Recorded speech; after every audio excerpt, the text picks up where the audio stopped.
आज लगभग एक सप्ताह से हम और हमारे कुंज बिहारी गुरुकुलम की जो टीम है एक विषय पर शोध कर रहे थे।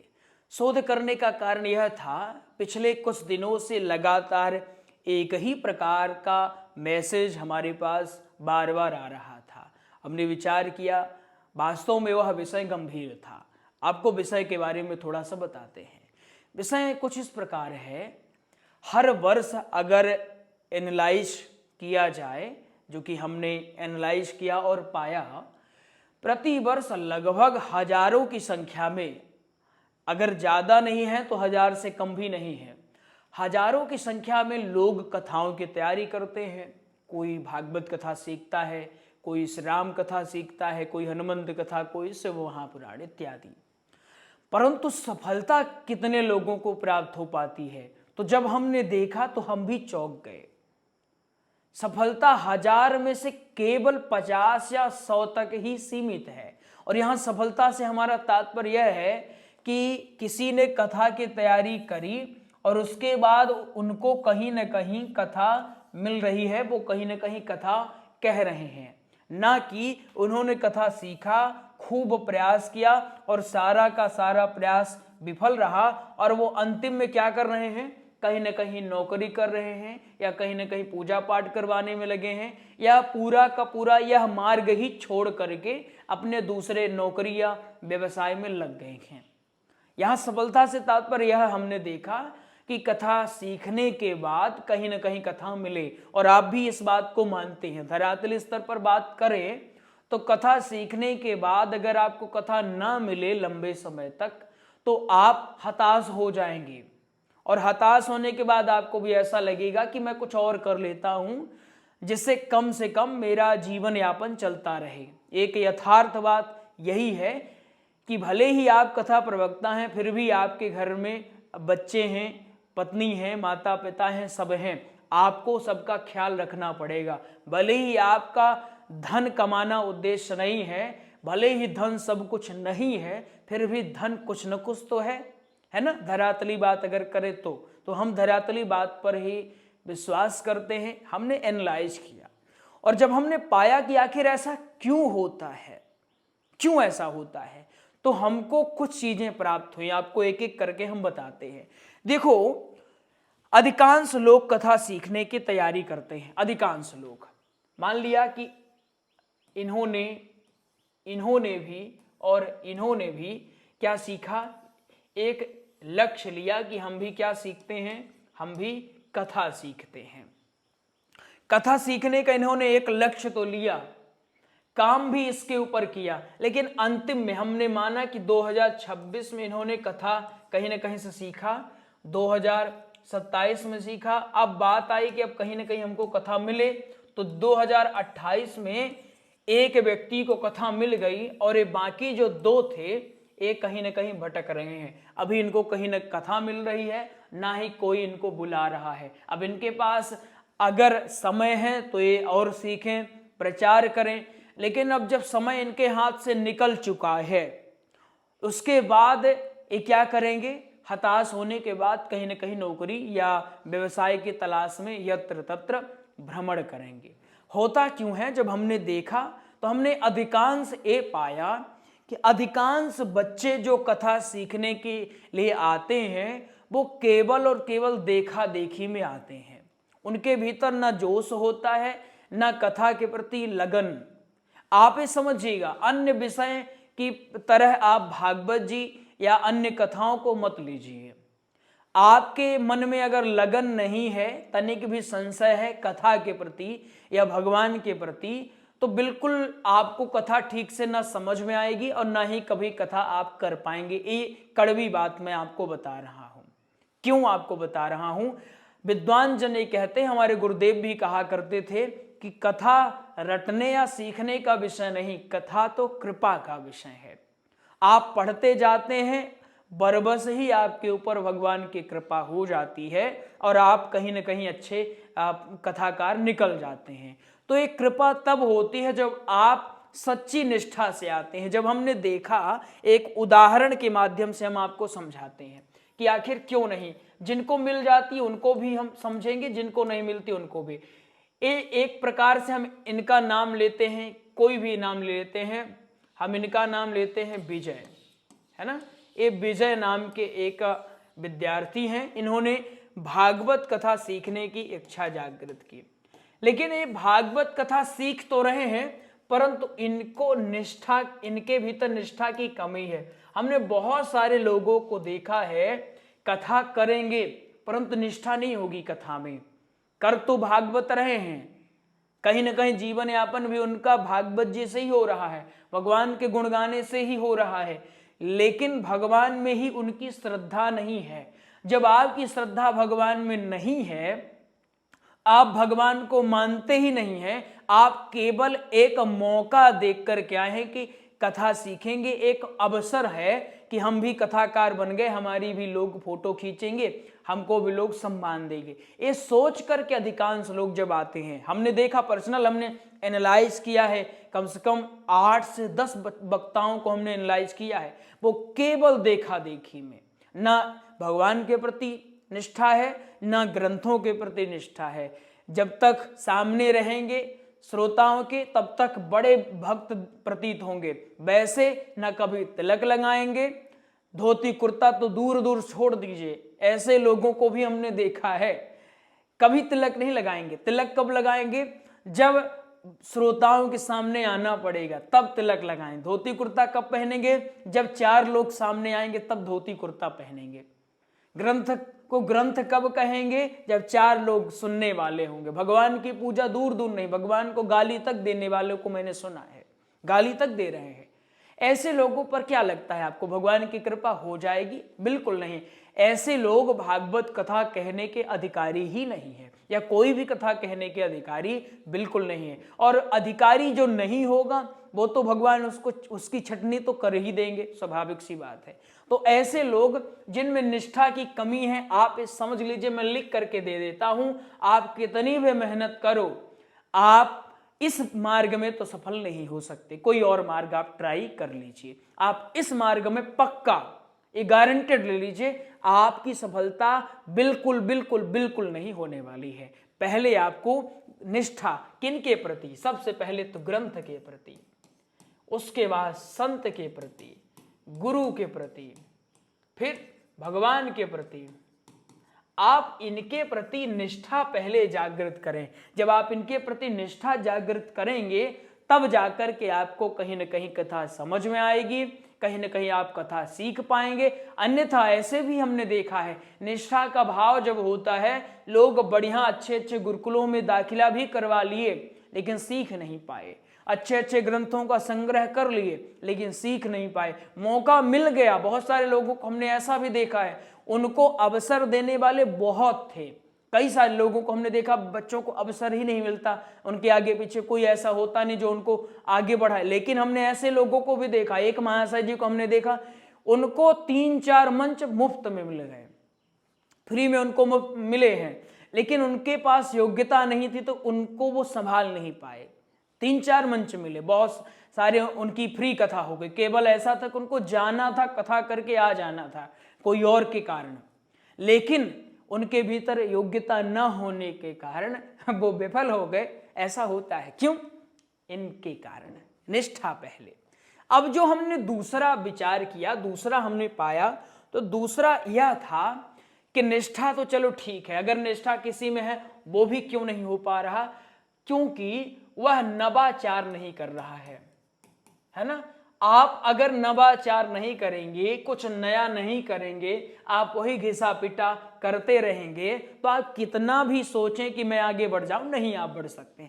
आपको नवाचार करना पड़ेगा। जैसे मान लो ये हमारे पास एक कलम है, ऑलरेडी बढ़िया चल रही है, दूसरी कलम हम कब लेंगे? जब कोई इससे भी अट्रैक्टिव मिल जाएगी, इससे भी बढ़िया। तो आपको भी ये ध्यान रखना पड़ेगा, आप नवाचार नहीं करें। इसी में अगर एक और ऐड कर दें हम, नकल किसी की, है ना, नवाचार ना करना और किसी दूसरे की नकल करना।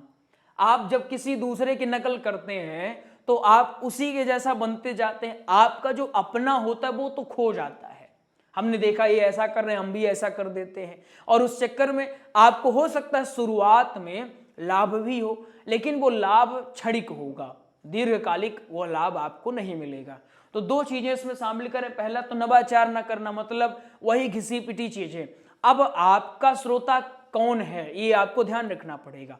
अगर युवा श्रोता समाज बैठा हुआ है तो आपको फिर कथा में उस हिसाब से बोलना पड़ेगा कि आप प्रसंग बोलते समय, जैसे आप कोई प्रसंग बोलें, गोकर्ण का आप प्रसंग बताएं, ध्रुव जी का बताएं, वामन भगवान का बताएं, तो उसमें आपको जरूर बताना चाहिए कुछ ऐसी बातें जिससे युवा सोचे कि हाँ ये हमारे हमसे कनेक्टेड हो रही है, या युवाओं को भी लाभ मिले, है ना। युवा जो डिप्रेशन के शिकार हैं, वो गलत संगत में जा रहे हैं, नौकरी न मिल रही है तो उसके पीछे हताश हो रहे हैं, तो उनको कुछ ऐसी शिक्षाएं प्रत्येक कथा के बाद आपको अवश्य देनी चाहिए। अगर वृद्ध समाज बैठा हुआ है उनको आप ऐसी सलाह दो, स्त्रियां बैठी हुई हैं, है ना, उनको उस हिसाब से आपको देना चाहिए। तो जैसा समाज बैठा हुआ है उसके आधार पर आपको कथा बतानी पड़ेगी। रटने का, रट करके जा करके व्यासपीठ में बोलने का वो समय नहीं रह गया। आपको समय के साथ अपने आप को अपडेट अवश्य करना पड़ेगा। अपडेट करने के लिए क्या होगा, नए नए ग्रंथों को पढ़ो, आप प्रयास करते रहो कि जहां से भी सीखते हो आप उनसे सदैव जुड़े रहो। कुछ लोग क्या करते हैं, सीखे और सीखने के बाद अहम ब्रह्मास्मि, अब मैं ही सर्वश्रेष्ठ हूं, ये भाव आ गया, उसके बाद धीरे धीरे उनका पतन प्रारंभ। इसलिए सदैव सीखते रहो। हमारे बहुत सारे ऐसे विद्यार्थी हैं जो आज भी कथा, अच्छी बड़ी बड़ी कथा करते हैं, लेकिन वो आज भी यूट्यूब के माध्यम से भी, स्पेशल कक्षा के माध्यम से भी कथा सीख रहे हैं। वो जब भी कोई नया नोट्स लॉन्च होगा, भले ही उनके पास है, जैसे भी भागवत का नोट्स उनके पास है, सबके पास है भागवत का नोट्स, लेकिन जैसे हमने भागवत सार का नोट्स भी बनाया तो सभी ने उसको प्राप्त किया। क्यों? क्योंकि उनको पता है कि नवाचार करते रहना चाहिए। इसलिए हमने बार बार सभी नोट्सों में भी अपने गुरुकुलों में बताया है कि 6 महीने, साल भर में नवाचार कर देना है, उनका नवीनीकरण करते जाना है, ताकि बच्चों को कुछ न कुछ नया प्राप्त होता रहे। तो आपको नवाचार और दूसरा नकल अगर करना है, नॉलेज आप लो, उनका ज्ञान लो, ये नहीं कि आप पूरा का पूरा नकल ही उनका कर दो, ठीक है। पूरा नकल करने से क्या होगा कि आप उनके ही जैसे, और खास तौर पर हम कभी कभी ऐसे लोगों की नकल कर देते हैं जो वास्तव में वैसे है ही नहीं। ऐसे में क्या होता है, हमारे साथ धोखा हो जाता है। जेन्युइन रहिए, ओरिजिनल रहिए, आप एक अपनी छाप छोड़िए श्रोताओं में, ठीक है। जो एक और हमने देखा है वो क्या है, वो है समयानुसार निर्णय न लेना। देखो बहुत सारे लोग समय के आधार पर सही निर्णय नहीं ले पाते हैं। जैसे वर्तमान जो समय है यह सोशल मीडिया का है, आप सब जानते हैं। अब आपको ये चाहिए कि शुरुआत की कथाओं में आप विशेष तौर पर प्रचार में विशेष ध्यान दें। प्रचार जब आपका ठीक ठाक होगा तब काम चलेगा, लेकिन जब सही समय आता है तो हम सही निर्णय नहीं ले पाते। सही समय मतलब हमने कथा सीखा, कथा हमको कहीं मिल गई, तो वो जो कथा मिल गई है तो हम क्या सोचते हैं, जो कथा मिल गई है इससे कुछ धन अर्जित हो गया है तो इसको ठीक है हम अपने भरण पोषण में ना, उसको आपको ये चाहिए कि समय के अनुसार आपको सही निर्णय, भले ही हमको कुछ बचे या ना बचे, लेकिन आपको चाहिए कि आप अपने प्रचार में विशेष ध्यान दें, ठीक है। अब इसके साथ साथ जो पांचवा मुझे लगा वो क्या लगा, स्वयं का भरण पोषण। ये सबसे गंदी आदत है। अधिकांश लोग केवल सोचते हैं कि मेरा भरण पोषण होता रहे और उसका माध्यम कथा को बना लेते हैं। ऐसे में क्या होता है, धीरे धीरे हमारी प्रवृत्ति गड़बड़ हो जाती है। प्रवृत्ति गड़बड़ तो श्रोता धीरे धीरे दूर हो जाते हैं। इसलिए आपको ध्यान ये रखना चाहिए, सबसे पहला काम आपका होना चाहिए कि आपके लिए श्रोता सबसे ज्यादा महत्वपूर्ण है। स्वयं का भरण पोषण मतलब बार बार केवल अपने ही, आप मुझे दान दीजिए, यहां दान करिए, वहां दान करिए। अरे आप कथा करने आए हैं कि पहले कथा तो कर दीजिए, दान तो बरबस ही प्राप्त होगा। विचार करो, आप में से कोई हमको नहीं कह सकता है कि हमने कभी आपसे कहा होगा दान करो हमारे गुरुकुल के लिए, कभी कहा है? लेकिन फिर भी दान लोग बहुत करते हैं। क्यों? क्योंकि उनको पता है गुरुजी अच्छा काम कर रहे हैं, गौशाला चल रही है, बच्चे पढ़ रहे हैं, तो हम सहयोग करेंगे गुरुजी को। हमने कभी अपने मुख से नहीं कहा, कभी भी नहीं कहा। बहुत सारे हमारे गुरुकुल के कहते हैं आचार्य कि आप कहा करिए बीच बीच में, जब कहेंगे तब न जानेंगे। हमने करना नोट्स के विषय में बता देते हैं, बाकी दान दक्षिणा जिनको जब भी करनी होगी वो अपने स्वेच्छा से करेंगे। यही होता है, जब आपका कार्य, आपकी सेवा लोगों को पसंद आएगी तब ना लोग आपको सहयोग करेंगे। लेकिन आप पहले ही सोचते हैं कि हम कुछ करें नहीं, लोग हमको सहयोग करें, ऐसे में आपकी छवि धीरे धीरे खराब हो जाती है। ठीक है, या यूं कहें लुटेरा जैसा आपको लोग फिर समझने लगते हैं। तो आपको पहले सेवा में, और सेवा तो लोगों से बाद में लो, पहले अपने से लगा करके करना पड़ेगा आपको। तो आप नहीं, अगर 100 गाय की सेवा कर सकते, एक की सेवा करो, एक ही को बढ़िया रखो। आप श्रोताओं के बारे में विशेष सोचो, आपका होगा मंगल, बिल्कुल इसमें मत सोचना फिर हम भगवान, हमें क्या, आप इस मार्ग में आए हैं तो आपको भगवान पर पूरा भरोसा करना पड़ेगा। एक कड़वी सच्चाई है या यथार्थ यही है, आप समझो। दूसरों से आशा आपको नहीं लगानी पड़ेगी, आपको भगवान से ही सारी आशा लगानी पड़ेगी, और सारी आशाएं भगवान ही आपकी पूरी करेंगे। तो आप पहले स्वयं के पोषण से आप अच्छा ये होगा कि आप सबसे पहले लोगों के बारे में सोचें, लोगों को अवेयर करें, लोगों को धर्म की जानकारी दें, लोगों को सनातन की जानकारी दें। पहले आप सेवा में खुद उतरें, जब आप खुद उतरेंगे उसके बाद आप लोगों को भी उतारने का प्रयास करें। तो ये कुछ चीजें हैं, इनमें सुधार करें। हालांकि इन लाइव जो हमने किया बहुत विस्तृत है, एक दिन हम विचार कर रहे हैं कि लाइव के माध्यम से, क्योंकि अभी नेटवर्क जहां पर, अभी यहाँ नेटवर्क बिल्कुल कम है, तो नेटवर्क के कारण हम नहीं आपको लाइव कक्षा दे पा रहे हैं। तो एक दिन लाइव के माध्यम से आपको विस्तृत चर्चा और करेंगे। तो आप बिल्कुल बढ़िया ढंग से अब अध्ययन करें, एक सटीक रणनीति के साथ, और प्रॉपर अध्ययन करें। एक और जो हमने देखा, तो क्या होता है कि लोग सीखे नहीं। जैसे मान लो, एक उदाहरण से समझें, अगर जैसे मान लो एक कोई व्यक्ति है, इन्होंने सीखा कितना, केवल 10% सीखा, केवल 10% सीखा। अब कहीं जाकर के कथा कर रहे हैं, तो एक कथा बताओ, अच्छी करेंगे बुरी करेंगे? बुरी करेंगे। तो जब बुरी करेंगे कथा, तो क्या इनको कोई बुलाएगा? जैसे मान लो आप कहीं समोसा खाने जाओ, सपोज दैट आप समोसा, वो कहता है कि भैया हम समोसा का 20 रुपया लेंगे, आपको बढ़िया, चलो ले लो भाई 20 रुपए, ले लिया। लेकिन समोसा आपने खाया तो स्वादहीन था, तो क्या आप दोबारा उसके पास जाओगे? बताओ, जाओगे? आपके शब्दों में उदाहरण दे तो जाओगे क्या? बिल्कुल भी नहीं जाओगे। इसी प्रकार कथा प्रवक्ताओं के साथ होता है, आपने गड़बड़ श्लोक बोला, गड़बड़ आपकी कथा थी, तो क्या आपको दोबारा बुलाया जाएगा? बिल्कुल नहीं बुलाया जाएगा। तो दोबारा कब बुलाया जाएगा? जब आप बढ़िया से सीखोगे। तो पहले तो आप कहीं ना कहीं ऑनलाइन ऑफलाइन जो भी संभव हो तो आप कक्षा लें, और उसके बाद आप फिर अपना पठन पाठन करें। अपने गुरुदेव से आज्ञा लेने के बाद ही आप कहीं ना कहीं कथा करें।